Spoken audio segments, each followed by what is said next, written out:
നമുക്കിന്ന് ഒരു പാവയ്ക്ക വറവലൊന്നും ഉണ്ടാക്കിയാലോ?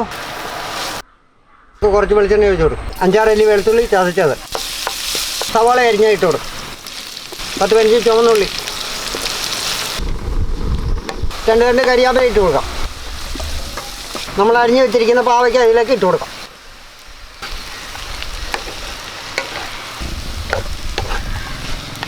കാൽ സ്പൂണ് മഞ്ഞൾപ്പൊടി, മുളക് പൊടി, 1/2 സ്പൂണ് മല്ലിപ്പൊടി, 1/4 സ്പൂണ് ജീരകപ്പൊടി, ആവശ്യത്തിനുള്ള ഉപ്പും ഇടാം.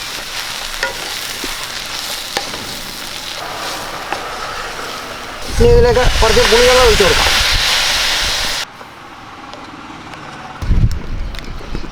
ഇനി ഇതൊന്ന് അടച്ചു വെക്കാം. നമുക്കിനി തുറന്നൊന്ന് ഇളക്കിയൊക്കെ കൊടുക്കാം.